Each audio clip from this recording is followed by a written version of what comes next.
ജ്യോതിഷ അക്കാദമിയുടെ പുതിയൊരു ക്ലാസ്സിലേക്ക് സ്വാഗതം. വരാൻ പോകുന്ന CGL എക്സാമിന് വേണ്ടിയിട്ട് എക്സ്പെക്ട് ചെയ്യാവുന്ന ഏറ്റവും ഇമ്പോർട്ടന്റ് ആയിട്ടുള്ള 200 ക്വസ്റ്റ്യൻസും അതുമായിട്ട് റിലേറ്റ് ചെയ്യുന്ന ഫാക്ടുകളും ഡിസ്കസ് ചെയ്യുന്ന ഒരു സെക്ഷൻ ഓൾറെഡി നമ്മൾ സ്റ്റാർട്ട് ചെയ്തിട്ടുണ്ടായിരുന്നു. അപ്പൊ ആ ഒരു സീരീസിന്റെ ഭാഗമായിട്ടുള്ള 6ാമത്തെ ക്ലാസ് ആണിന്ന്. ഉറപ്പായിട്ട് നിങ്ങൾക്ക് എക്സാമിന് ഈ ഒരു സീരീസിൽ നിന്നുള്ള ക്വസ്റ്റ്യൻസ് എന്ത് ചെയ്യാം, പ്രതീക്ഷിക്കാനായിട്ട് പറ്റും. ഇതിൽ നിന്നുള്ള ക്വസ്റ്റ്യൻസ് എക്സാമിന് ഉറപ്പായിട്ടും ഉണ്ടാവും. ഓക്കെ, അപ്പൊ അങ്ങനെയാണെങ്കിൽ നമുക്ക് എന്ത് ചെയ്യാം, ആദ്യത്തെ ക്വസ്റ്റിലേക്ക് പോവാം. അപ്പൊ ക്വസ്റ്റ്യൻ ആൻസർ അങ്ങനെയല്ല പഠിക്കണ്ടേ, ഞാൻ എക്സ്ട്രാ പറഞ്ഞു തരുന്ന ഫാക്ടുകളെല്ലാം എന്ത് ചെയ്തോളുക, പഠിച്ചോളുക. ഓക്കെ, അപ്പോ ആദ്യത്തെ ക്വസ്റ്റ്യൻ നമുക്ക് നോക്കാം. ഫസ്റ്റ് ക്വസ്റ്റ്യൻ എന്ന് പറയുന്നത് ഇങ്ങനെയാണ്: The grammar composed by Panini consists of over dash grammatical rules. അപ്പോ പാണിനി കമ്പോസ് ചെയ്ത ഗ്രാമറ്റിക്കൽ റൂൾസുകൾ, ആ ബുക്കാണ് ഏതെന്ന് പറയുന്നത്, നമ്മുടെ അഷ്ടധ്യായി എന്ന് പറയുന്ന ബുക്ക്. കേട്ടോ, ഏത് ബുക്കാണ്? നമ്മുടെ അഷ്ടധ്യായി എന്ന് പറയുന്ന ബുക്ക്.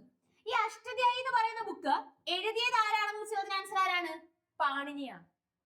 ഓക്കെ, അഷ്ടധ്യായി എന്ന് പറയുന്ന ബുക്ക് എഴുതിയത് ആരാണെന്ന് വെച്ച് കഴിഞ്ഞാൽ അതിന് ആൻസർ ആരാണ്?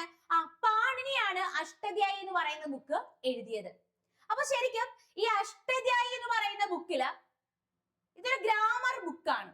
ഇതില് എത്ര ഗ്രാമറ്റിക്കൽ റൂൾസ് ആണുള്ളത്, അതാണ് നമ്മുടെ ക്വസ്റ്റ്യൻ എന്ന് പറയുന്നത്. അപ്പൊ ആൻസർ എത്രയാണെന്ന് വെച്ച് കഴിഞ്ഞാൽ 4000 ഗ്രാമറ്റിക്കൽ റൂൾസ് ആണുള്ളത്. കേട്ടോ, വളരെ നല്ലൊരു ക്വസ്റ്റ്യൻ. എപ്പോഴും അഷ്ടധ്യായി എന്ന് പറയുന്ന ബുക്ക് എഴുതിയത് ആരാണെന്ന് ക്വസ്റ്റ്യൻ വരും. അതിന് ആൻസർ പാണിനിയാണ്. ഈ അഷ്ടധ്യായി എന്ന് പറയുന്ന ബുക്ക് പാണിനി എഴുതി. ഇതിൽ എത്ര ഗ്രാമറ്റിക്കൽ റൂൾസ് ആണ് ഉള്ളതെന്ന് വെച്ച് കഴിഞ്ഞാൽ അതിന് ആൻസർ 4000 ആണ്. 4000 ഗ്രാമറ്റിക്കൽ റൂൾസുകളാണുള്ളത്. ഓക്കെ, ഈ പാണിനി ആരുടെ ടൈം പീരീഡിൽ ജീവിച്ചിരുന്ന ആളായിരുന്നു? അങ്ങനെ വെച്ച് കഴിഞ്ഞാൽ നമുക്കറിയാം ജനപദങ്ങളെല്ലാം കൂടി ചേർന്നിട്ട് മഹാജനപദകൾ ഫോം ചെയ്തു. ഈ മഹാജനപദയിലെ ഏറ്റവും വളരെ വലിയ അല്ലെങ്കിൽ ഏറ്റവും വലിയ മഹാജനപദയായിരുന്നു മഗധ മഹാജനപദ എന്ന് പറയുന്നത്. ഇത്തരത്തിൽ മഗധ മഹാജനപദ 3 ഡൈനാസ്റ്റികൾ റൂൾ ചെയ്യുന്നുണ്ട്: Haryanka dynasty, Shishunaga dynasty, Nanda dynasty. ഇതില് നന്ദ ഡൈനാസ്റ്റിയുടെ ടൈം പീരീഡിൽ ഉണ്ടായിരുന്ന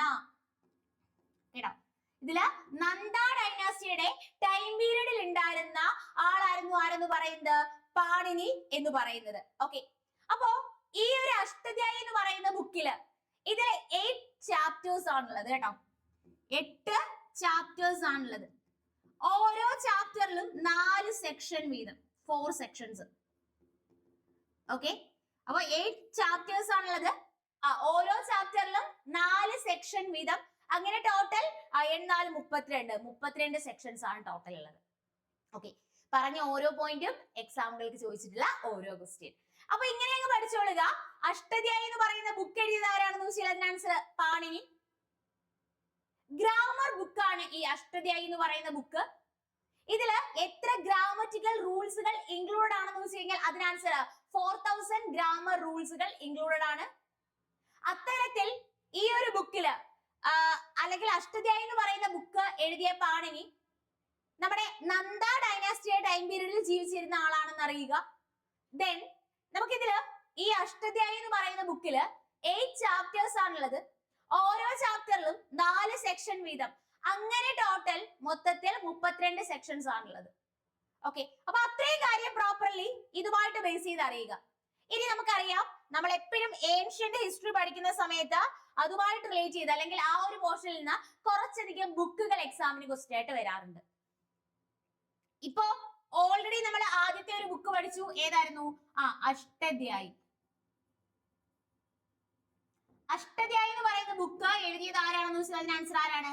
പാണിനിയാണ് അഷ്ടധ്യായി എന്ന് പറയുന്ന ബുക്ക് എഴുതുന്നത്. യോഗസൂത്രയും അതുപോലെ മഹാഭാഷ്യ, 2 ബുക്കുകൾ. 1 സെക്കൻഡ്.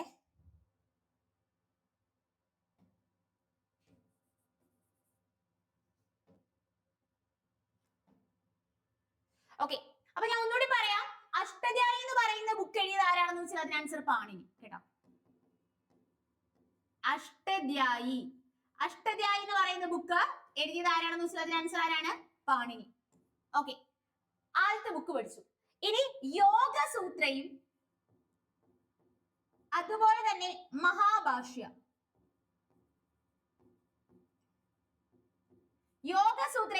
മഹാഭാഷി. ഇത് എഴുതിയത് ആരാണ്? പതഞ്ജലിയാണ് കേട്ടോ. ആരാണ്? പതഞ്ജലി. മൃച്ഛകടിക.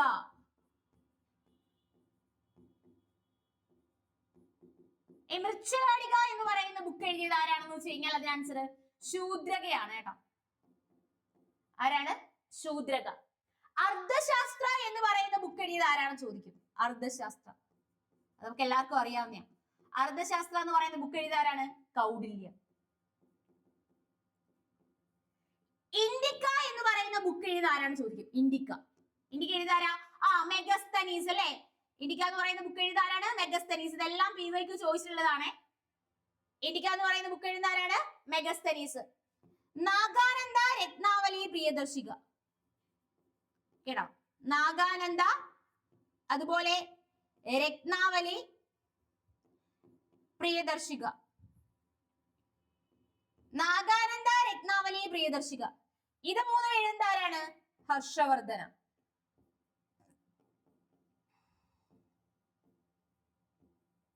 ഓക്കെ, അപ്പൊ നമ്മൾ പറഞ്ഞിങ്ങനെ അഷ്ടധ്യായി എന്ന് പറയുന്ന ബുക്ക് എഴുതുന്നത് പാണിനി, യോഗസൂത്രയും മഹാഭാഷ്യയും എഴുതുന്നത് പതഞ്ജലി, മൃച്ഛകടിക എന്ന് പറയുന്ന ബുക്ക് എഴുതുന്നത് ശൂദ്രക, അർത്ഥശാസ്ത്രം എഴുതുന്നത് കൗടില്യ, ഇന്ത്യക്ക എന്ന് പറയുന്ന ബുക്ക് എഴുതുന്നത് മെഗസ്തനീസ, നാഗാനന്ദ രത്നാവലി പ്രിയദർശിക. ആരാണ് എഴുതുന്നത്? ഹർഷവർദ്ധന. ഓക്കെ, ദെൻ പിന്നീട് നമ്മുടെ ഹർഷചരിതയും കാദംബരിയും.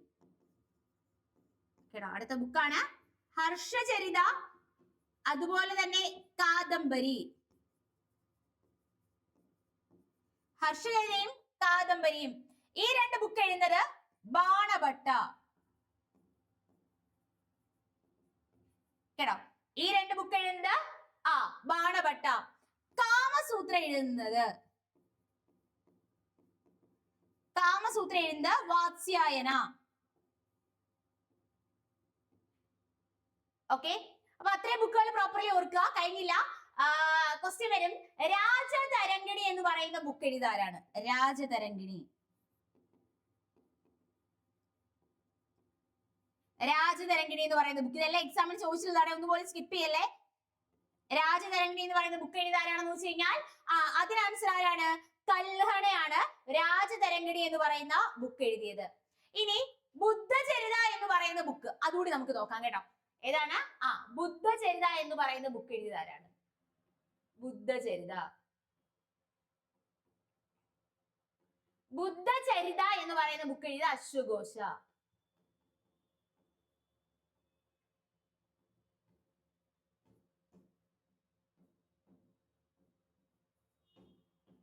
ഓക്കെ, ബുദ്ധചരിത എന്ന് പറയുന്ന ബുക്ക് എഴുതാരാണ്? അശ്വഘോഷ. അപ്പൊ ഇത്രയും ബുക്കുകൾ ഇതുമായിട്ട് റിലേറ്റ് നിങ്ങൾ ഡെഫിനറ്റ്ലി പഠിച്ചിരിക്കണം. ഞാൻ ഒന്നുകൂടി പറഞ്ഞുതരാം. അതായത് ഈ ക്വസ്റ്റ്യനിൽ നമ്മൾ പഠിച്ചത് അഷ്ടധ്യായി എന്ന് പറയുന്ന ബുക്ക് എഴുതുന്ന ആരാണ്? പാണിനി. ഇത്തരത്തിലുള്ള ഈ ഗ്രാമർ ബുക്കിലെ 8 ചാപ്റ്റേഴ്സ് ആണുള്ളത്. ഓരോ ചാപ്റ്ററിലും 4 സെക്ഷൻസ് വീതം.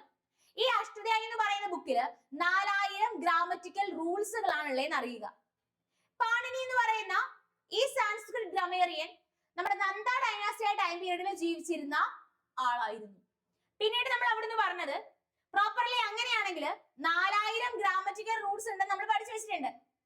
ഇങ്ങനെയാണെങ്കിൽ ഏൻഷ്യന്റ് ടൈം പീരീഡിൽ എക്സാം പോയിന്റ് ഓഫ് വ്യൂ നമ്മൾ പഠിക്കേണ്ട ബുക്കുകളാണ് അഷ്ടധ്യായി എന്ന് പറയുന്ന ബുക്ക് എഴുതുന്നത് പാണിനി, യോഗസൂത്രയും മഹാഭാഷ്യയും എഴുതുന്നത് പതഞ്ജലി, മൃച്ഛകടിക എഴുതുന്നത് ശൂദ്രക, അർത്ഥശാസ്ത്ര കൗടില്യ, ഇന്ത്യക്ക മെഗസ്തനീസ്, നാഗാനന്ദ രത്നാവലി പ്രിയദർശിക ഹർഷവർദ്ധന, ബുദ്ധചരിത എഴുതുന്നത് അശ്വഘോഷ, ഹർഷചരിതയും കാദംബരിയും എഴുതുന്നത് ബാണഭട്ട, കാമസൂത്ര എഴുതുന്നത് വാത്സ്യായന, രാജതരംഗിണി എഴുതുന്നത് കൽഹണ. ഓക്കെ, അപ്പൊ നിങ്ങൾ നോട്ട്സ് എഴുതുന്നില്ല, ജസ്റ്റ് റിവിഷന് വേണ്ടി കാണുക മാത്രമാണ് ചെയ്യുന്നതെങ്കിൽ ജസ്റ്റ് ഒന്ന് സ്ക്രീൻഷോട്ട് എടുത്തേക്കുക, എക്സാമിന് മുന്നൊന്ന് റിവൈസ് ചെയ്തേക്കുക. ഓക്കെ, അപ്പൊ അങ്ങനെയാണെങ്കിൽ നമുക്ക് നെക്സ്റ്റ് ക്വസ്റ്റ്യനിലേക്ക് പോവാം. ഓക്കെ, രണ്ടാമത്തെ ക്വസ്റ്റ്യൻ എന്ന് പറയുന്നത് എങ്ങനെയാ? Which of the following is an approximate year of the birth of Gautama Buddha? നമ്മൾ ഡിസ്കസ് ചെയ്യുന്ന ക്വസ്റ്റ്യൻസ് എല്ലാം നമ്മുടെ CGL എക്സാമിന് ചോദിച്ചിട്ടുള്ള ക്വസ്റ്റ്യൻസ് തന്നെയാണ് കേട്ടോ. അത് ഈ ഒരു സീരീസിൽ ഡിസ്കസ് ചെയ്യുന്ന ക്വസ്റ്റ്യൻസ് എല്ലാം നമ്മുടെ എക്സാമിന് ചോദിച്ചിട്ടുള്ള ക്വസ്റ്റ്യൻസ് തന്നെയാണ്. ഓക്കെ, ക്വസ്റ്റ്യൻ ഇങ്ങനെയാണ്. Which of the following is an approximate approximate year of birth of Gautama Buddha. Gautama ബുദ്ധന്റെ ബർത്ത് അപ്രോക്സിമേറ്റ്ലി ഏത് വർഷമാണ്? പ്രോപ്പർലി പറയുകയാണെങ്കിൽ അപ്രോക്സിമേഷൻ അവിടെ ചോദിച്ചേക്കുന്നത് അല്ലേ? 563 BC-ല് നേപ്പാളിലെ ലുംബിനി എന്ന് പറയുന്ന പ്ലേസില് കേട്ടോ. എന്താണ്?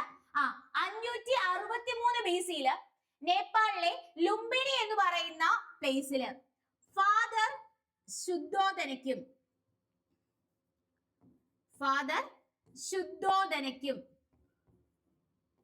മദർ മഹാമായയ്ക്കും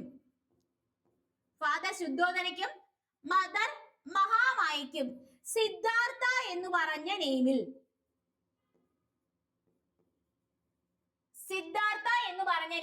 ആര് ജനിക്കുകയാണ്? ബുദ്ധൻ ജനിക്കുകയാണ്. 563 BC-ല് നേപ്പാളിലെ ലുംബിനി എന്ന് പറയുന്ന പ്ലേസില് ഫാദർ ശുദ്ധോദനയ്ക്കും മദർ മഹാമായയ്ക്കും സിദ്ധാർത്ഥ എന്ന് പറയുന്ന പേരിൽ ആര് ജനിക്കുകയാണ്? ബുദ്ധൻ ജനിക്കുകയാണ്. ഓക്കെ. ഇത്തരത്തിൽ ബുദ്ധന്റെ ജനനത്തിന് ശേഷം ബുദ്ധന്റെ അമ്മയായിട്ടുള്ള ആര് മരണപ്പെടുന്നു? മഹാമായ മരണപ്പെടുന്നു. പിന്നീടുള്ള കാലം ബുദ്ധനെ വളർത്തുന്നത് ബുദ്ധന്റെ സ്റ്റെപ്പ് മദർ ആയിട്ടുള്ള ഗൗതമിയാണ്. ഓക്കെ. അപ്പൊ ശരിക്കും ബുദ്ധൻ എന്ത് ചെയ്യുന്നു? 29ാമത്തെ വയസ്സാകുമ്പോഴത്തേക്ക് ബുദ്ധൻ വീട് വിട്ടിറങ്ങുകയാണ് ചെയ്യുന്നത്. ബുദ്ധന്റെ ഈ ഹൗസ് റിനൗൺസിയേഷനെ, ബുദ്ധന്റെ ഈ വീട് വിട്ടിറങ്ങലിനെ, ബുദ്ധന്റെ ഈ ഹൗസ് റിനൗൺസിയേഷനെ 29ാമത്തെ വയസ്സിലുള്ള ബുദ്ധന്റെ ഈ ഹൗസ് റിനൗൺസിയേഷനെ ഡിനോട്ട് ചെയ്യുന്ന ടേമാണ് മഹാബിനിഷ്ക്രമണ എന്ന് പറയുന്നത്. കേട്ടോ, എന്തെന്ന് പറയുന്നു? മഹാബിനിഷ്ക്രമണ എന്ന് പറയുന്നു. 29ാമത്തെ വയസ്സിൽ വീട് വിട്ടിറങ്ങുന്ന ബുദ്ധന് 35ാമത്തെ വയസ്സിലാണ് എൻലൈറ്റഡ് ആവുന്നത്. ബുദ്ധന്റെ ഈ എൻലൈറ്റ്മെന്റിനെ ഡിനോട്ട് ചെയ്യുന്ന ടേം 35ാമത്തെ വയസ്സിൽ എന്ത് ചെയ്യുന്നു? എൻലൈറ്റഡ് ആവുന്നു. ഈ എൻലൈറ്റ്മെന്റിനെ ഡിനോട്ട് ചെയ്യുന്ന ടേമാണ് നിർവാണ എന്ന് പറയും. ഓക്കെ. നമ്മുടെ ബീഹാറിൽ തന്നെ നിരഞ്ജന റിവറിന് ബിസൈഡിലായിട്ട് ബോധി ട്രീയുടെ അണ്ടറിലാണ് ആര് എൻലൈറ്റഡ് ആവുന്നത്? ഗൗതമ ബുദ്ധൻ എൻലൈറ്റഡ് ആവുന്നത്. ബുദ്ധ എന്ന് പറയുന്ന വേർഡിന്റെ മീനിങ് തന്നെ ദ എൻലൈറ്റൻഡ് വൺ എന്നാണ്. കേട്ടോ, ബുദ്ധ എന്ന് പറയുന്ന വേർഡിന്റെ മീനിങ് തന്നെ ദ എൻലൈറ്റൻഡ് വൺ എന്നാണ്. ഓക്കെ. അപ്പൊ നമ്മൾ പറഞ്ഞ എങ്ങനെയാണ്? മഹാബിനിഷ്ക്രമണ 35ാമത്തെ വയസ്സിൽ എൻലൈറ്റഡ് ആയി. എൻലൈറ്റ്മെന്റിനെ ഡിനോട്ട് ചെയ്യുന്ന ടൈമാണ് നിർവാണ. എൻലൈറ്റ്മെന്റ് ആയതിനു ശേഷം ബുദ്ധന്റെ ആദ്യത്തെ സ്പീച്ച് നടത്തുന്നു. ബുദ്ധന്റെ ഫസ്റ്റ് സെർമൺ. കേട്ടോ,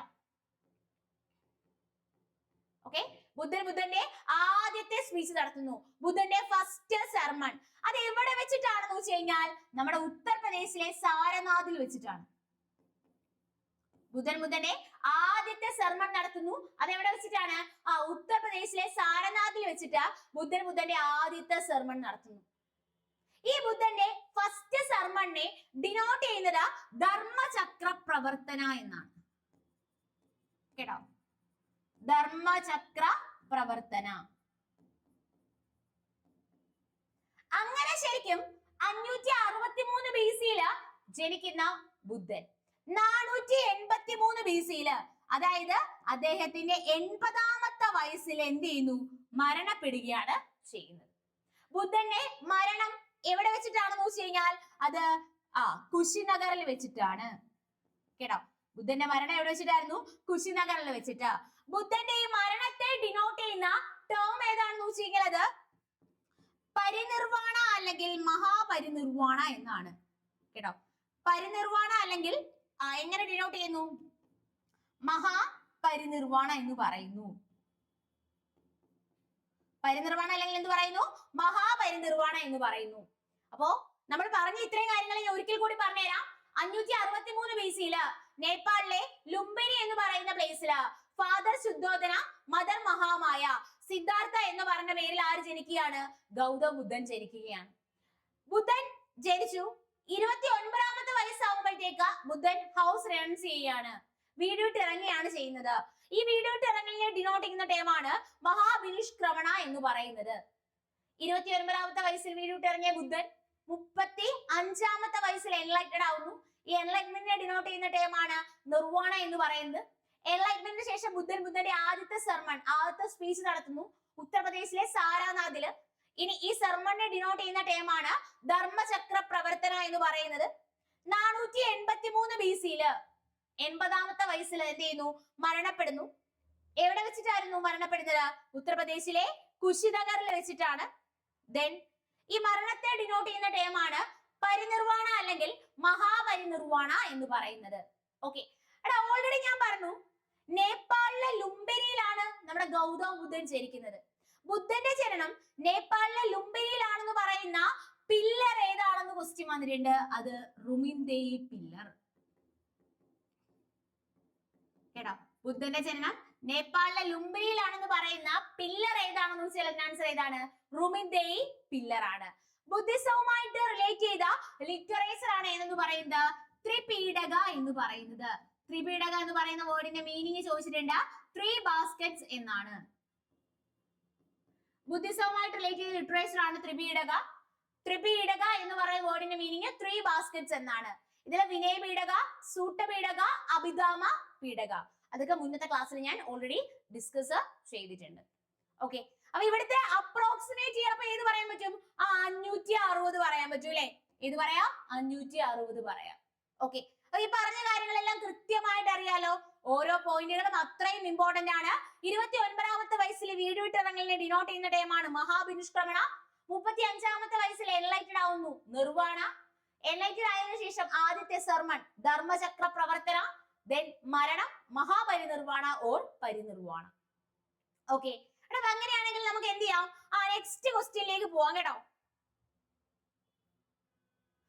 അതിനു മുന്നേ നമുക്കറിയാം നമ്മുടെ വരാൻ പോകുന്ന എക്സാം അല്ലെ, ആ എക്സാമിന് ഏറ്റവും ബെറ്റർ ആയിട്ട് സിലബസ് ഓറിയന്റഡ് ആയിട്ട് കറക്റ്റ് എക്സാമിന് ക്വസ്റ്റ്യൻ വരുന്ന പാറ്റേണിൽ പ്രിപ്പയർ ചെയ്യാൻ ആഗ്രഹിക്കുന്നുണ്ടെങ്കിൽ ഡെഫിനറ്റ്ലി നമ്മുടെ online courses, online and offline courses available ആണ്. ഇനി ഒരു പക്ഷേ ഓഫ്ലൈൻ സെന്റേഴ്സിൽ വന്ന് പഠിക്കാൻ പറ്റാത്ത നമ്മുടെ സ്റ്റുഡൻസിന് ഡെഫിനറ്റ്ലി എന്ത് ചെയ്യാം? ഓൺലൈൻ ക്ലാസ്സിലൂടെ വീട്ടിലിരുന്ന് പഠിക്കാനായിട്ട് പറ്റും. ഓക്കെ, അപ്പൊ ഓൺലൈൻ ക്ലാസ് ആകുമ്പോൾ ഡെഫിനറ്റ്ലി ഒരു വീക്കില് സൺഡേ ആവുന്ന ദിവസം തന്നെ പ്രോപ്പർലി നിങ്ങളെ അറിയിക്കും അടുത്ത വീക്കിലേക്ക് വരുന്ന ഷെഡ്യൂളുകൾ, അടുത്ത വീക്കിലേക്ക് വരുന്ന ക്ലാസ്സുകൾ ഏതൊക്കെയാണ്, ഏതൊക്കെ ടൈമിലാണ് നിങ്ങൾക്ക് ക്ലാസ്സുകൾ ഉള്ളതെന്ന്. അപ്പൊ ഒരാഴ്ചത്തെ കാര്യം മുൻകൂട്ടി നിങ്ങൾക്ക് അറിയാൻ പറ്റുന്നത് കൊണ്ട് തന്നെ പ്രിപ്പയർഡ് അല്ലെങ്കിൽ ആ ഒരു ടൈമിൽ ക്ലാസ് കാണാൻ വേണ്ടിയിട്ട് പ്രിപ്പയർഡ് ആയിട്ട് നിങ്ങൾക്ക് ഇരിക്കാനായിട്ട് പറ്റും. ഇനി ഒരു പക്ഷേ ക്ലാസ് ആ ടൈമിൽ ലൈവായിട്ട് കാണാൻ പറ്റിയില്ലെങ്കിലും കുഴപ്പമില്ല, അതിന്റെ റെക്കോർഡ് വേർഷൻസ് അവിടെ അവൈലബിൾ ആയിരിക്കും. നിങ്ങളുടെ സമയം അനുസരിച്ച് നിങ്ങൾക്ക് കണ്ടു തീർക്കാനായിട്ട് പറ്റും. ഓക്കെ, മാത്രമല്ല നിങ്ങളെ പഠിത്തത്തിൽ കുറച്ചും കൂടി സപ്പോർട്ട് ചെയ്യുന്നതിനാ, നിങ്ങൾക്ക് വരുന്ന ഡൗട്ടുകളൊക്കെ ക്ലിയർ ചെയ്യുന്നതിനാ ഒരു മെന്റർ സപ്പോർട്ടും നിങ്ങൾക്ക് ഉണ്ടാവും. മോക്ക് എക്സാംസുകൾ നിങ്ങൾക്ക് അറ്റൻഡ് ചെയ്യാനായിട്ട് പറ്റും. നമ്മൾ ക്ലാസ്സിൽ പഠിപ്പിക്കുന്ന നോട്ടുകൾ PDF ആക്കി നിങ്ങൾക്ക് പ്രൊവൈഡ് ചെയ്യും. അപ്പൊ അങ്ങനെ കൃത്യമായിട്ട് സിലബസ് ഓറിയന്റഡ് ആയിട്ട് മനസ്സിലാക്കി എക്സാം ക്ലിയർ ചെയ്യുന്ന രീതിയിലേക്ക് എത്തണമെങ്കിൽ ഡെഫിനറ്റ്ലി എന്ത് ചെയ്യാം? നമ്മുടെ ഓൺലൈൻ ആൻഡ് ഓഫ്ലൈൻ കോഴ്സസിലേക്ക് നിങ്ങൾക്ക് ജോയിൻ ചെയ്യാനായിട്ട് പറ്റും. ഓഫ്ലൈൻ സെന്റേഴ്സ് ആണെങ്കിൽ നമ്മുടെ കൊട്ടാരക്കര, കൊല്ലം, അതുപോലെ ട്രിവാൻഡ്രം, കാലിക്കറ്റ്, തൃശ്ശൂർ ഈ 5 സ്ഥലങ്ങളിലാണ് ഓഫ്ലൈൻ സെന്റേഴ്സ് ഉള്ളത്. ഓൺലൈൻ കോഴ്സസ് ആണെങ്കിൽ നിങ്ങൾ ഇവിടെ നമ്പർ കൊടുത്തിട്ടുണ്ട്. ഈ 2 നമ്പറിൽ ഏതെങ്കിലും ഒരു നമ്പറിൽ കോൺടാക്ട് ചെയ്താൽ മതി കേട്ടോ. 8075753676 എന്ന് പറയുന്ന നമ്പറിലോ 7012615062 എന്ന് പറയുന്ന നമ്പറിലോ ഏതെങ്കിലും ഒരു നമ്പറിൽ കോൺടാക്ട് ചെയ്യാം കേട്ടോ. ഇനി ചിലപ്പം CGL-നെ കാണുന്ന ടൈമില് CGL-ന്റെ കോഴ്സസ് മാത്രമേ ഉള്ളൂ എന്ന് വെച്ചാൽ അല്ല, ഡെഫിനറ്റ്ലി നമ്മുടെ SSC-യുടെ എല്ലാ എക്സാമുകൾക്ക് വേണ്ടിയുള്ള കോഴ്സസ് അവൈലബിൾ ആണ്. അതുപോലെ തന്നെ നമ്മുടെ റെയിൽവേയുടെ ALP-യുടെ എക്സാം, ടെക്നീഷ്യന്റെ എക്സാം, അതുപോലെ NTPC graduate, under graduate, group D അങ്ങനെ എല്ലാ എക്സാംസിന്റെയും ഓൺലൈൻ കോഴ്സസ് ഇവിടെ അവൈലബിൾ ആയിരിക്കും. ഓക്കെ, അപ്പൊ നിങ്ങൾക്ക് എന്ത് ചെയ്യാം? ഈ നമ്പറിൽ കോൺടാക്ട് ചെയ്തിട്ട് കൂടുതൽ ഡീറ്റെയിൽസ് എന്ത് ചെയ്യാൻ പറ്റും? കൃത്യമായിട്ട് അറിയാനായിട്ട് പറ്റും. ഓക്കെ, അപ്പൊ നമുക്ക് നെക്സ്റ്റ് ക്വസ്റ്റ്യൻ നോക്കാം. നെക്സ്റ്റ് ക്വസ്റ്റ്യൻ എങ്ങനെയാ? Which Veda consists primarily of ritual formulas and detailed procedures for performing sacrifices? അപ്പൊ ഏത് വേദയിലാണ് റിച്വൽ ഫോർമുലാസും അതുപോലെ തന്നെ detailed procedures for performing sacrifices? Ritual ഫോർമുലാസും അല്ലെങ്കിൽ റിച്വൽസും സാക്രിഫിഷ്യൽ ഫോർമുലാസും ഒക്കെയുള്ള വേദം ഏതാണ്? നമുക്കറിയാം വേദങ്ങൾ എത്ര എണ്ണമാണ്? 4 എണ്ണമാണ് അല്ലെ? അപ്പൊ ഏതൊക്കെയാണ്?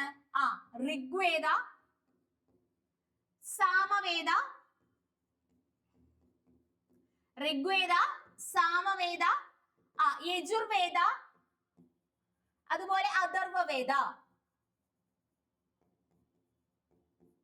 ഓക്കെ, ഋഗ്വേദ, സാമവേദ, യജുർവേദ, അഥർവവേദ. പ്രധാനപ്പെട്ട 4 വേദങ്ങളാണ് ഋഗ്വേദ, സാമവേദ, യജുർവേദ, അഥർവവേദ. ഇതിൽ ഓൾഡസ്റ്റ് വേദം ഏതാണെന്ന് വെച്ച് കഴിഞ്ഞാൽ അതിന് ആൻസർ ഋഗ്വേദമാണ് കേട്ടോ. ഓൾഡസ്റ്റ് വേദം ഏതാണെന്ന് വെച്ചാൽ അതിന് ആൻസർ ഋഗ്വേദം. ഈ ഋഗ്വേദത്തിലുള്ള ഓരോ ചാപ്റ്ററുകളെ ഓരോ മണ്ഡലാസ് എന്നാണ് പറയുന്നത് കേട്ടോ. പറഞ്ഞത് ഇങ്ങനെ, ഓൾഡസ്റ്റ് വേദം ഏതാണെന്ന് വെച്ചാൽ അതിന് ആൻസർ ഋഗ്വേദ. ഋഗ്വേദത്തിലുള്ള ഓരോ ചാപ്റ്ററുകളെ ഓരോ മണ്ഡലാസ് എന്നാണ് പറയുന്നത്. അപ്പൊ ഇതില് 10 മണ്ഡലാസ് ആണുള്ളത്. ഓക്കെ, ഞാൻ പറഞ്ഞത് മനസ്സിലായോ? ഓൾഡസ്റ്റ് വേദം ഏതാണെന്ന് വെച്ചാൽ അതിന് ആൻസർ ഋഗ്വേദ. ഋഗ്വേദത്തില് പ്രോപ്പർ 10 മണ്ഡലാസ് ആണുള്ളത്, 10 ചാപ്റ്റേഴ്സ് ആണുള്ളത്. ഇതില് 10 മണ്ഡലങ്ങൾ ഉണ്ടെന്ന് പറഞ്ഞു അല്ലെ. ഇതിൽ 10ാമത്തെ മണ്ഡലത്തെ പറ്റി പറയുന്നത്, അല്ലെങ്കിൽ 10ാമത്തെ മണ്ഡലത്തിൽ പറയുന്നത് പുരുഷ സൂക്തയാണ്. ഇതും ക്വസ്റ്റ്യൻ ആയിട്ട് വന്നു. 10ാമത്തെ മണ്ഡലത്തിൽ പറയുന്ന പുരുഷ സൂക്ത. ഇനി ടോട്ടൽ എത്ര ഹൈംസ് ആണുള്ളതെന്ന് വെച്ച് കഴിഞ്ഞാൽ 1028 ഹൈംസ് ആണുള്ളത്. എത്രയാണ്? 1028 ഹൈംസ് ആണ് നമ്മുടെ ഋഗ്വേദത്തിലുള്ളത്. അതുപോലെ 10560 മന്ത്രാസും ഉണ്ട്. 10,560 മന്ത്രാസ്. ഈ ഋഗ്വേദത്തില് 74,000 വേർഡ്സുകളാണുള്ളത്. ഇതാണ് എക്സാമിന് കൂടുതലും ക്വസ്റ്റ്യൻ വന്നിട്ടുള്ളത്. ഇത് രണ്ടും ചോദിക്കാനുള്ള പ്രോബബിലിറ്റി ഉണ്ട്. ഓക്കെ, അപ്പൊ പറഞ്ഞെങ്ങനെ ഓൾഡസ്റ്റ് വേദം ഏതാണെന്ന് വെച്ചാൽ അതിന് ആൻസർ ഋഗ്വേദ. നമുക്കറിയാം ആര്യന്മാർ ഇന്ത്യയിലേക്ക് കടന്നു വരുന്നു, അതോടുകൂടി വേദിക് ഏജ് സ്റ്റാർട്ട് ചെയ്യുകയാണ്. ഇതിൽ 2 പീരീഡുകളാണുള്ളത്, ഏർലി വേദിക് ഏജും ലേറ്റർ വേദിക് ഏജും. ഈ ലേറ്റർ വേദിക് ഏജിൽ വരുമ്പോഴത്തേക്കാണ് അവർ ചെയ്യുന്ന ഒക്കുപേഷന്റെ അടിസ്ഥാനത്തിൽ ബ്രാഹ്മണ, ക്ഷത്രിയ, വൈശ്യ, ശൂദ്ര എന്നിങ്ങനെ ഡിവിഷൻസ് ഒക്കെ സംഭവിക്കുന്നത്. വേദങ്ങൾ രചിക്കപ്പെടുന്ന കാലഘട്ടം. വേദ എന്ന് പറയുന്ന വേർഡിന്റെ മീനിങ് കൂടി അറിയുക. വേദ എന്ന് പറയുന്ന വേർഡിന്റെ മീനിങ് നോളജ് എന്നാണ് കേട്ടോ. വേദ എന്ന് പറയുന്ന വേർഡിന്റെ മീനിങ് എന്താണെന്ന് വെച്ചാൽ അതിന് ആൻസർ നോളജ് എന്നാണ് വേദ എന്ന് പറയുന്ന വേർഡിന്റെ മീനിങ് എന്ന് പറയുന്നത്. ഓക്കെ, അപ്പൊ നമ്മൾ പറഞ്ഞു 1028 ഹൈംസും 10,560 മന്ത്രാസും 74,000 വേർഡ്സുകളുമാണുള്ളത്. 74,000 വേർഡ്സുകളുമാണ് ഇതില് ഇൻക്ലൂഡഡ് ആയിട്ടുള്ളത്. 10,560 മന്ത്രാസും 74,000 വേർഡ്സുകളുമാണ് നമ്മുടെ ഋഗ്വേദത്തിലുള്ളത്. ഓൾഡസ്റ്റ് വേദയാണ്. 10 മണ്ഡലാസ് ആണുള്ളത്. 10ാമത്തെ മണ്ഡലത്തിൽ പറയുന്നതാണ് പുരുഷ സൂക്ത. 1028 ഹൈംസും 10,560 മന്ത്രാസും 74,000 വേർഡ്സുകളുമാണ് ഇതില് ഇൻക്ലൂഡഡ് ആയിട്ടുള്ളത്. ഓക്കെ, അപ്പൊ ആ ഒരു കാര്യം എന്ത് ചെയ്യാ, ഈ ഒരു കാര്യം പ്രോപ്പർലി അറിഞ്ഞിരിക്കണം. ഓക്കെ, അപ്പൊ ഋഗ്വേദത്തിലെ ലാർജസ്റ്റ് ഹൈം ഏതാണെന്ന് ചോദിച്ചിട്ടുണ്ട്. ഋഗ്വേദത്തിലെ ലാർജസ്റ്റ് ഹൈം ഏത് ഗോഡിന് വേണ്ടി ഡെഡിക്കേറ്റ് ചെയ്യുന്നു ചോദിച്ചിട്ടുണ്ട്. ക്വസ്റ്റ്യൻ വന്നിട്ടുണ്ട്. ഋഗ്വേദത്തിലെ ലാർജസ്റ്റ് ഹൈം ഡെഡിക്കേറ്റ് ചെയ്യുന്നത് ഇന്ദ്രന് വേണ്ടിയിട്ടാണ് കേട്ടോ. ഒരു തവണ എക്സാമിൽ ക്വസ്റ്റ്യൻ ആയിട്ട് വന്നു. ഋഗ്വേദത്തിലെ ലാർജസ്റ്റ് ഹൈം ഡെഡിക്കേറ്റ് ചെയ്യുന്നത് ഏത് ഗോഡിന് വേണ്ടിയിട്ടാണെന്ന് വെച്ചാൽ അതിന് ആൻസർ ഏതാണ്? ഇന്ദ്ര. ഓക്കെ, അപ്പൊ ആ ഒരു കാര്യം കൂടി എന്ത് ചെയ്യാം, പ്രോപ്പർലി അറിഞ്ഞിരിക്കുക. സാമവേദം മെയിൻലി ഡീൽ ചെയ്യുന്നത് എന്തിനെ പറ്റിയാണ്? മ്യൂസിക്കിനെ പറ്റിയാണ്. യജുർവേദ നമ്മളിപ്പോ പറഞ്ഞു റിച്വൽസും sacrificial ഫോർമുലാസും.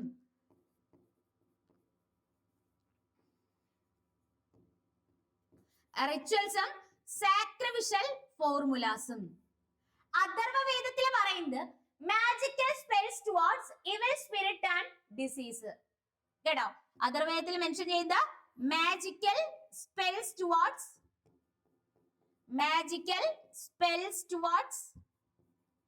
evil spirit and magical spells towards evil spirit and diseases. Magical spells towards evil spirit and diseases.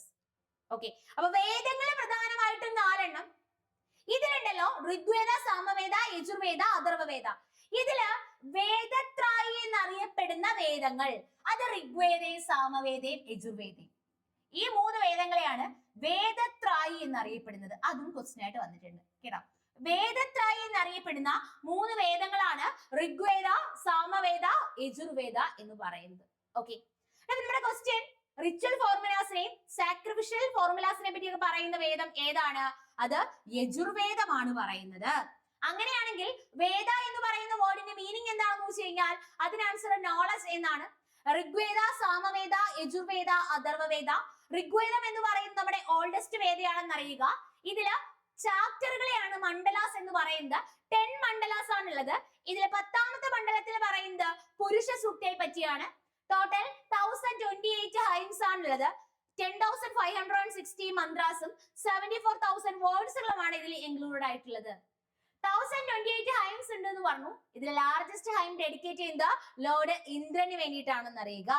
നമ്മുടെ യജുർവേദമാണെങ്കിൽ റിച്വൽസ് ആൻഡ് സാക്രിഫിഷ്യൽ ഫോർമുല, സാമവേദമാണെങ്കിൽ മ്യൂസിക്, അഥർവവേദമാണെങ്കിൽ magical spells towards evil spirit and diseases. Okay, വേദങ്ങൾ measure ചെയ്യുന്ന ടൂളുകളെയാണ് വേദാംഗാസ് എന്ന് പറയുന്നത്. കേട്ടോ, വേദങ്ങൾ പ്രോപ്പർലി വായിച്ചെടുക്കാൻ വേണ്ടിയിട്ടുള്ള, വേദങ്ങൾ മനസ്സിലാക്കാനുള്ള ടൂളുകളെയാണ് വേദാംഗാസ് എന്ന് പറയുന്നത്. വേദാംഗാസ് ഏതൊക്കെയാണെന്ന് വെച്ച് കഴിഞ്ഞാൽ അതിന് ആൻസർ ശിക്ഷ, കൽപ്പ, വ്യാകരണ, ശിക്ഷ, കൽപ്പ, വ്യാകരണ, നിര്യുക്ത, ചാണ്ട, ജ്യോതിഷ. വേദങ്ങൾ മെഷർ ചെയ്യുന്ന ടൂളുകളെ വേദാംഗാസ് എന്ന് പറയുന്നു. പ്രധാനമായിട്ടുള്ള വേദാംഗാസ് ഏതൊക്കെയാണെന്ന് വെച്ച് കഴിഞ്ഞാൽ ശിക്ഷ, കൽപ്പ, വ്യാകരണ, നിര്യുക്ത, ചാണ്ട, ജ്യോതിഷ. ഇതില് ശിക്ഷ എന്ന് പറയുന്നത് എങ്ങനെ അത് പ്രൊനൗൺസ് ചെയ്യും? പ്രൊനൗൺസിയേഷൻ ആണ്. കൽപ്പ എന്ന് പറയുന്നത് ആചാരങ്ങൾ, റിച്വൽസ് ആണ്. വ്യാകരണ എന്ന് പറയുന്നത് ഗ്രാമർ ആണ്.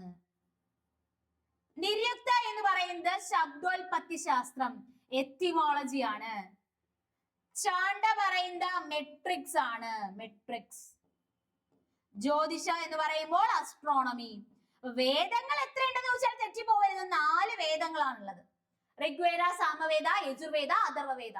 വേദാംഗാസ് എത്രയാണെന്ന് വെച്ചാൽ അത് 6 ആണ്. വേദങ്ങൾ മെഷർ ചെയ്യുന്ന ടൂളുകളാണ് വേദാംഗാസ്. ആ വേദാംഗാസ് 6 ആണ്. ശിക്ഷ, കൽപ്പ, വ്യാകരണ, നിര്യുക്ത, ചാണ്ട, ജ്യോതിഷ. അതില് ശിക്ഷ എന്ന് പറയുമ്പോൾ പ്രൊനൗൺസിയേഷൻ, കൽപ്പ എന്ന് പറയുമ്പോൾ റിച്വൽസ്, വ്യാകരണ എന്ന് പറയുമ്പോൾ ഗ്രാമർ, നിര്യുക്ത എന്ന് പറയുമ്പോൾ എത്തിമോളജി, ചാണ്ട എന്ന് പറയുമ്പോൾ മെട്രിക്സ്, ജ്യോതിഷ എന്ന് പറയുമ്പോൾ എന്തുവാണ്? അസ്ട്രോണമിയുമാണ്. ഓക്കെ, അപ്പൊ അത്രയും ഓക്കെ ആണേ. നമുക്ക് നെക്സ്റ്റ് ക്വസ്റ്റിലേക്ക് പോവാം. അതിലെ എല്ലാ പോയിന്റും ഇമ്പോർട്ടന്റ് ആണ്, ഒരു പോയിന്റ് പോലും സ്കിപ്പ് ചെയ്യരുത്.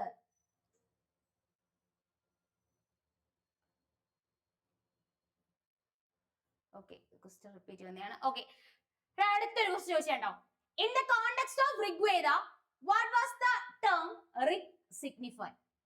Rig എന്ന് പറയുന്ന term എന്തിനെ സിഗ്നിഫൈ ചെയ്യുന്നു? സേക്രഡ് ഹൈം ആണ്. Okay, Sacred Haim. ഓക്കെ, നേരത്തെ ഞാൻ പറഞ്ഞ പോലെ തന്നെ നമ്മുടെ SSCയുടെ റെഗുലർ ബാച്ചസ് അവൈലബിൾ ആണ്. SSCയുടെ റെഗുലർ ബാച്ചസ് അവൈലബിൾ ആയതുപോലെ തന്നെ നമ്മുടെ റെയിൽവേയുടെയും റെഗുലർ ബാച്ചസ് അവൈലബിൾ ആണ് കേട്ടോ.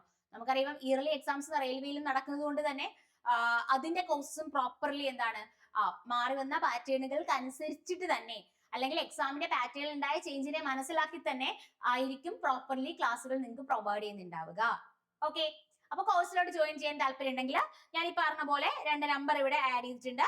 ഈ 2 നമ്പറിൽ കോൺടാക്ട് ചെയ്താൽ കൃത്യമായിട്ടും ഡീറ്റെയിൽസ് എന്തൊക്കെയാണെന്നുള്ളത് അറിയാനായിട്ട് പറ്റും. ഓക്കെ, അതായത് ശരിക്കും നിങ്ങൾക്ക് പഠിക്കുമ്പോൾ ഏതൊക്കെ പഠിക്കണം, എങ്ങനെ പഠിക്കണം, എപ്പോൾ പഠിക്കണം, മീൻസ് എങ്ങനെ ഇത് കംപ്ലീറ്റ് ചെയ്യാൻ പറ്റും, ഈ ഒരു കൺഫ്യൂഷനിലൊക്കെ നിൽക്കുന്നവർക്കാണെങ്കിൽ ഡെഫിനറ്റ്ലി നമ്മുടെ ഓൺലൈൻ കോഴ്സസ് ഭയങ്കരമായിട്ട് യൂസ്ഫുൾ ആയിരിക്കും. അല്ലെങ്കിൽ ഓഫ്ലൈൻ ക്ലാസ്സുകൾ അതുപോലെ തന്നെ യൂസ്ഫുൾ ആയിരിക്കും. ഇപ്പൊ എല്ലാവർക്കും ഓഫ്ലൈനിൽ വന്ന് പഠിക്കാൻ പറ്റിയെന്നിരിക്കില്ല. അപ്പൊ അത്തരം സ്റ്റുഡൻസിന് വേണ്ടിയിട്ട് ഓൺലൈൻ ക്ലാസ്സും, എന്നാൽ വീട്ടിൽ നിന്ന് പഠിക്കാൻ പറ്റുന്നില്ല, ഓഫ്ലൈൻ സെന്ററിൽ പോയി തന്നെ പഠിക്കണം, അങ്ങനെ വിചാരിക്കുന്നവർക്ക് ഓഫ്ലൈൻ കോഴ്സസും അവൈലബിൾ ആണ്. ഓക്കെ, അടുത്ത ക്വസ്റ്റ്യൻ എന്ന് പറയുന്നത് ഇങ്ങനെയാണ് കേട്ടോ.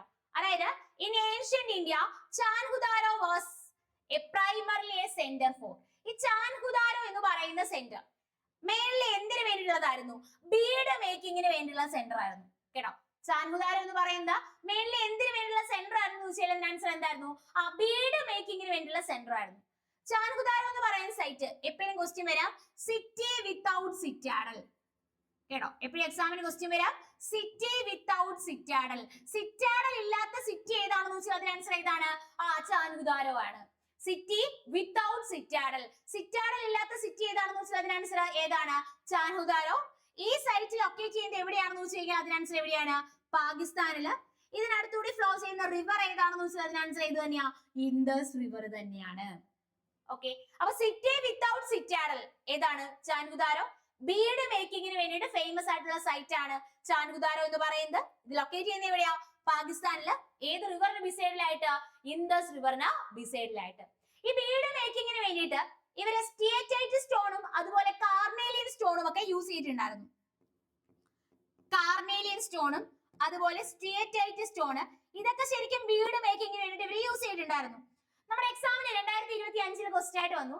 എടാ, ഈ കാർണേലിയൻ സ്റ്റോൺ ഉണ്ടല്ലോ, ഇത് കൂടുതലായിട്ട് കാണപ്പെടുന്നത് ഏത് സ്റ്റേറ്റിലായിരുന്നു? നമ്മുടെ ഇൻഡസ് വാലി സിവിലൈസേഷന്റെ ടൈം പീരീഡില് ഈ കാർണേലിയൻ സ്റ്റോൺസ് കൂടുതലായിട്ട് കാണപ്പെടുന്നത് ഏത് സ്റ്റേറ്റിലാണെന്ന് വെച്ചാൽ അതിന് ആൻസർ എവിടെയാണ്? ഗുജറാത്തിലാണ്. കേട്ടോ, എവിടെയാണ്? ഗുജറാത്തില്. അപ്പൊ ഇത്രയും പോയിന്റുകൾ ഇതുമായിട്ട് റിലേറ്റ് ചെയ്ത് അറിഞ്ഞിരിക്കുക. ചാൻഹുദാരോ എന്ന് പറയുന്ന സൈറ്റ് ബീഡ് മേക്കിങ്ങിന് വേണ്ടിയിട്ട് ഫേമസ് ആയിട്ടുള്ള സൈറ്റ് ആണ്. ബീഡ് മേക്കിങ്ങിന് വേണ്ടിയിട്ട് ഫേമസ് ആയിട്ടുള്ള ഇൻഡസ് വാലി സിവിലൈസേഷൻ സൈറ്റ് ആണ് എന്ന് പറയുന്നത് Chanhudaro. City without citadel. Citadel ഇല്ലാത്ത സിറ്റിയാണ് ചാൻഹുദാരോ. പാകിസ്ഥാനിലാണ് ലൊക്കേറ്റ് ചെയ്യുന്നത്. ഏത് റിവറിനടുത്ത്? ഇൻഡസ് റിവറിന് ബിസൈഡിലായിട്ട്. കാർണേലിയൻ സ്റ്റോണും സ്റ്റിയറ്റൈറ്റ് സ്റ്റോണും യൂസ് ചെയ്യുന്നുണ്ട്. ഇതിൽ കാർണേലിയൻ സ്റ്റോണിനെ കൂടുതലായിട്ട് കാണാൻ പറ്റുന്നത് ഏത് സ്റ്റേറ്റ് ആണെന്ന് വെച്ചാൽ അതിന് ആൻസർ എവിടെയാണ്? അത് ഗുജറാത്തിലാണ്. ഓക്കെ, നമുക്ക് നെക്സ്റ്റ് ക്വസ്റ്റ്യനിലേക്ക് പോവാം. നെക്സ്റ്റ് ക്വസ്റ്റ്യൻ എന്ന് പറയുന്നത് ഇങ്ങനെയാട്ടോ. Pingali Venkaiah is widely credited for his significant contribution to the design of which national symbol of India? Pingali Venkaiah ഇതിൽ എന്തിന്റെ ഡിസൈനുമായിട്ട് റിലേറ്റ് ചെയ്യുന്നു? നമ്മുടെ നാഷണൽ ഫ്ലാഗിന്റെ ഡിസൈനർ ആണ് ആരെന്ന് പറയുന്നത്? പിംഗളി വെങ്കയ്യ എന്ന് പറയുന്നത്. നാഷണൽ ഫ്ലാഗിന്റെ ഡിസൈനർ ആണ് ആരെന്ന് പറയുന്നത്? പിംഗളി വെങ്കയ്യ. ഇതിന്റെ ലെങ്ത് ടു ബ്രെഡ്ത്ത് റേഷ്യോ എന്ന് പറയുന്നത് എത്രയാണ്? 3:2 ആണ്. നമ്മുടെ constitution assembly national flag adopt ചെയ്യുന്നത് 22 ജൂലൈ 1947 കേട്ടോ. 22 ജൂലൈ 1947 കോൺസ്റ്റിറ്റ്യൂന്റ് അസംബ്ലി നമ്മുടെ നാഷണൽ ഫ്ലാഗ് അഡോപ്റ്റ് ചെയ്യുന്നത്. അപ്പൊ പറഞ്ഞത് ഇങ്ങനെ, നാഷണൽ ഫ്ലാഗ് ഡിസൈൻ ചെയ്യുന്ന ആളാണ് ആര്? പിംഗളി വെങ്കയ്യ. നാഷണൽ ഫ്ലാഗിന്റെ ലെങ്ത് ടു ബ്രെഡ്ത്ത് റേഷ്യോ എന്ന് പറയുന്നത് 3:2 ആണ്. കോൺസ്റ്റിറ്റ്യൂന്റ് അസംബ്ലി ഈ നാഷണൽ ഫ്ലാഗ് അഡോപ്റ്റ് ചെയ്യുന്ന വർഷം എന്ന് പറയുന്നത് 22 ജൂലൈ 1947. ഡേറ്റ് ഉൾപ്പെടെ പഠിച്ചോളുക. ഓക്കെ ഓക്കെ, അടുത്ത ക്വസ്റ്റ്യൻ എങ്ങനെയാ? Even after a bill is passed by the state legislature, the governor may forward it to the dash for consideration. ആർക്കായിരിക്കും ഗവർണർ ഇത് ഫോർവേഡ് ചെയ്ത? ആർക്കായിരിക്കും? ഡെഫിനറ്റ്ലി ആർക്കായിരിക്കും? പ്രസിഡന്റ്. ഈ ഒരു കാര്യം പറയുന്ന ആർട്ടിക്കിൾ ആണ്. ആർട്ടിക്കിൾ ഏതെന്നറിയാമോ? ആർട്ടിക്കിൾ 200 എന്ന് പറയുന്നത്.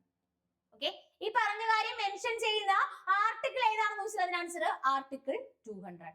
Okay, even after a bill is passed by the state legislature, the governor may forward it to the president for consideration under the article 200. Okay, അവിടെ അത്ര മാത്രം നോക്കുക. Okay, എനിക്ക് തോന്നുന്നു ഈ ഒരു ക്വസ്റ്റ്യൻ മുന്നേ നമ്മൾ ഡിസ്കസ് ചെയ്തതാണ്. The question ഇങ്ങനെയാണ്: which authority decide whether a bill is money bill or not? ഒരു ബില്ല് മണി ബിൽ ആണോ അല്ലയോ എന്ന് ഡിസൈഡ് ചെയ്യുന്നത് ഏത് അതോറിറ്റി ആണ്? ലോകസഭാ സ്പീക്കർ ആണ് കേട്ടോ. ഒരു ബില്ല് മണി ബിൽ ആണോ അല്ലയോ എന്ന് തീരുമാനിക്കുന്നത്, ഡിസൈഡ് ചെയ്യുന്നത് ലോകസഭാ സ്പീക്കർ ആണ്. ചിലപ്പോൾ നിങ്ങൾക്ക് ഇത് അറിയില്ലെങ്കിൽ പ്രസിഡന്റ് ഒക്കെ ആൻസർ എഴുതാം. അങ്ങനെയല്ല, ഒരു ബില്ല് മണി ബിൽ ആണോ അല്ലയോ എന്ന് ഡിക്ലെയർ ചെയ്യുന്നത് അല്ലെങ്കിൽ തീരുമാനിക്കുന്നത് അതാരാണ്? സ്പീക്കർ ആണ്. ലോകസഭാ സ്പീക്കർ ആണ്. മണി ബില്ലിനെ പറ്റി പറയുന്ന ആർട്ടിക്കിൾ കൃത്യമായിട്ട് അറിയണം. ആർട്ടിക്കിൾ 110. മണി ബില്ലിനെ പറ്റി പറയുന്ന ആർട്ടിക്കിൾ എത്രയാണ്? ആർട്ടിക്കിൾ 110 മണി ബില്ലിനെ പറ്റി പറയുന്നത്. ഓക്കെ, നമുക്ക് നെക്സ്റ്റ് ക്വസ്റ്റ്യൻ നോക്കാം. നെക്സ്റ്റ് ക്വസ്റ്റ്യൻ ഇങ്ങനെയാ: by which constitutional amendment was education transfer to the concurrent list? എഡ്യൂക്കേഷനെ കൺകറന്റ് ലിസ്റ്റിലോട്ട് ട്രാൻസ്ഫർ ചെയ്യുന്ന അമെൻഡ്മെന്റ് ആക്ട് ഏതാണ്? നല്ലൊരു ക്വസ്റ്റ്യൻ. അപ്പൊ എഡ്യൂക്കേഷൻ ഇപ്പോൾ ഉള്ളത് കൺകറന്റ് ലിസ്റ്റിലാണ്. നമുക്കറിയാം സ്റ്റേറ്റ് ലിസ്റ്റ് ഉണ്ട്, യൂണിയൻ ലിസ്റ്റ് ഉണ്ട്, കൺകറന്റ് ലിസ്റ്റ് ഉണ്ട്. ഇതില് എഡ്യൂക്കേഷൻ ഇപ്പോൾ ഉള്ളത് കൺകറന്റ് ലിസ്റ്റിലാണ്. എഡ്യൂക്കേഷനെ കൺകറന്റ് ലിസ്റ്റിലോട്ട് ആഡ് ചെയ്യുന്ന കോൺസ്റ്റിറ്റ്യൂഷണൽ അമെൻഡ്മെന്റ് ഏതാണെന്ന് വെച്ചാൽ 42nd കോൺസ്റ്റിറ്റ്യൂഷണൽ അമെന്റ്മെന്റ് ആണ്. 42nd കോൺസ്റ്റിറ്റ്യൂഷണൽ അമെന്റ്മെന്റ് ഏത് വർഷമാണെന്ന് അറിയണം. അത് 1976 1976 ഈ കോൺസ്റ്റിറ്റ്യൂഷണൽ അമെന്റ്മെന്റ് കേട്ടോ, 1976 ഈ കോൺസ്റ്റിറ്റ്യൂഷണൽ അമെന്റ്മെന്റില് എഡ്യൂക്കേഷനെ കൺകറന്റ് ലിസ്റ്റിലോട്ട് ട്രാൻസ്ഫർ ചെയ്തു. ഈ 1976 കോൺസ്റ്റിറ്റ്യൂഷണൽ അമെന്റ്മെന്റ് ആക്ട് 48 അല്ലെങ്കിൽ 48 അല്ല 42nd കോൺസ്റ്റിറ്റ്യൂഷണൽ അമെന്റ്മെന്റ് ആക്ട് 1976 എഡ്യൂക്കേഷനെ കൺകറന്റ് ലിസ്റ്റിലോട്ട് ട്രാൻസ്ഫർ ചെയ്യുന്നത്. ഈ 1976 42nd കോൺസ്റ്റിറ്റ്യൂഷണൽ അമെന്റ്മെന്റ് ആക്ടിലാണ് നമ്മുടെ സോഷ്യലിസ്റ്റ്, സെക്യുലർ, ഇന്റഗ്രിറ്റി എന്ന് പറയുന്ന വേർഡുകൾ ആഡ് ചെയ്യുന്നത്. സോഷ്യലിസ്റ്റ്, അതുപോലെ സെക്യുലർ, അതുപോലെ ഇന്റഗ്രിറ്റി, ഈ 3 വേർഡുകളും പ്രോപ്പർലി ആഡ് ചെയ്യുന്നത് നമ്മുടെ 42nd കോൺസ്റ്റിറ്റ്യൂഷണൽ അമെന്റ്മെന്റ് ആക്ടിലൂടെയാണ്. നമുക്കറിയാം മിനി കോൺസ്റ്റിറ്റ്യൂഷൻ എന്നറിയപ്പെടുന്ന അമെന്റ്മെന്റ് ആണ് 42nd അമെന്റ്മെന്റ് അല്ലെ. മിനി കോൺസ്റ്റിറ്റ്യൂഷൻ എന്നറിയപ്പെടുന്ന അമെന്റ്മെന്റ് ആണ് ഇത് 42nd കോൺസ്റ്റിറ്റ്യൂഷൻ അമെന്റ്മെന്റ് ആക്ട് എന്ന് പറയുന്നത്. ഇതിലൂടെ തന്നെയാണ് ആർട്ടിക്കിൾ 39A,